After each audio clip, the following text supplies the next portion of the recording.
सिंध वाले हो जाएं तैयार, क्योंकि आइंदा चंद रोज तक सूबे के तमाम अजला में बारिशों का कोई इम्कान नजर नहीं आता। माहिर मौसमियात का कहना है कि शदीद गर्मी का ये सिलसिला कई रोज तक जारी रह सकता है। गुज़िश्ता रोज सिंध में मिट्टी और छोर के इलाके से सबसे ज्यादा गर्मी की लपेट में रहे, जहाँ दर्जे हरारत 42 डिग्री सेंटीग्रेड रिकॉर्ड किया गया।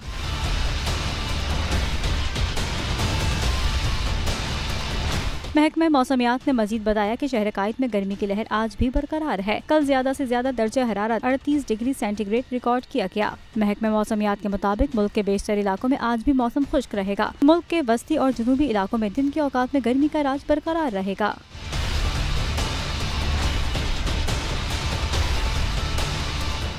तो नजर आ रहा है सामने लिखा हुआ है जुल्म मिटने के लिए। दो चीजों से मिटेगा भाई। एक, अदल की कुर्सी पे जो लोग बैठते हैं ना, वो अदल के हिसाब से फैसले करने लगे। दूसरा, कौम निकल खड़ी उस जुल्म के खिलाफ, तो जुल्म खत्म हो जाएगा। या इन दोनों में से कोई एक चीज हो जाए या दोनों हो जाए। अगर 420 का मुकदमा था, उस वक्त अदलिया में जो लोग बैठे हुए केस देख रहे थे, वो पूछते ना यार चीट हुआ कौन है। जब उनको दिखता कोई चीट नहीं हुआ, केस खत्म कर देते। तो जालिम जुल्म कर ही नहीं पाता। 9 जजेस ने नोट बिफोर किया मेरे केस को यार, 1.5 साल चला।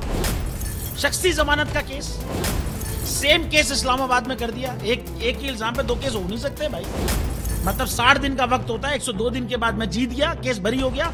102 दिन के बाद अपील फाइल की, एक्सेप्ट कर ली। नहीं करते ना एक्सेप्ट, खत्म हो जाता ना जुल्म यार। भरी अदालत में मुझे बरी कर दिया, फिर पता नहीं क्या हुआ 2.5 घंटे बाद का नोट बिफोर। मैं नहीं सुनता ये केस, खड़े रहते अपने फैसले, मिट जाता जुल्म। अल्लाह ताला ने बिठाया इन कुर्सियों पे इनको यार, ये अल्लाह ताला की तरफ से फैसले करते हैं। तो या तो ये फैसले आएंगे, जुल्म मिट जाएगा, या कौम खड़ी हो जाएगी जुल्म के खिलाफ।